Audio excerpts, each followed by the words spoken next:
It can sometimes feel almost automatic to measure your success by standards that others have set.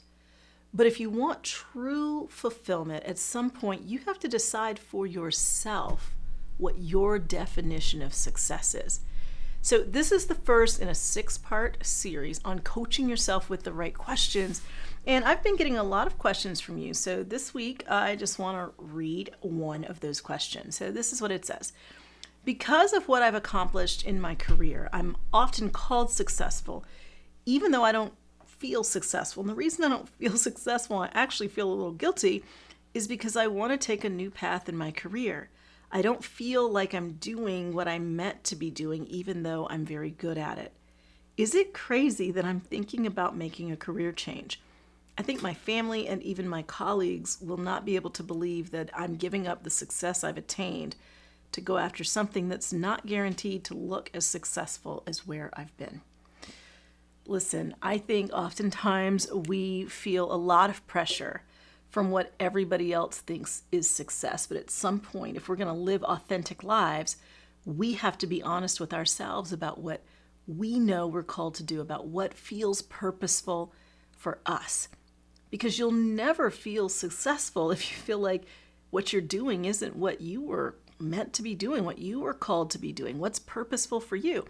In fact, the way I define success, and I say this in all of my books that are geared towards successful women think differently, successful women speak differently, life coaching for successful women. I've got a question I'm about to give you from that book in particular, is that success is a harmony of purpose, resilience, and joy.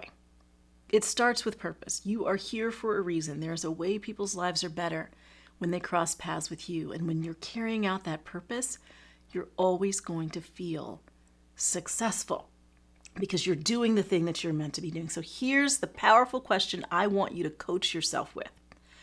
What does success look like in this next season of your life? What does success look like? You have to be able to define it, bullet point it, so you can look and you can actually measure and say, am I on track? Am I successful? Only you can define what that looks like for you. And here's the thing. If you don't define it for yourself, you will often find yourself feeling like you're failing when you actually aren't. And you'll feel like you're failing because you're trying to live up to everyone else's standards rather than your own. Now listen, if you have ever pondered the idea of self-coaching as a tool for personal growth, because I really believe not only is coaching helpful, but we need to learn how to ask ourselves powerful questions, then I've got a great tool for you. It's a course called How to Coach Yourself. It's free. You can find it at ValerieBurton.com. And if you know you're already ready for an ongoing personal growth plan and you want a community of like-minded people to grow with, check out the Successful Women's Academy. That is my personal growth membership. You'll find that at ValerieBurton.com as well. So until next time, be intentional about coaching yourself by asking the kinds of powerful questions that move you forward. And this week, ask, what does success look like in this season of your life? I'll talk to you next time.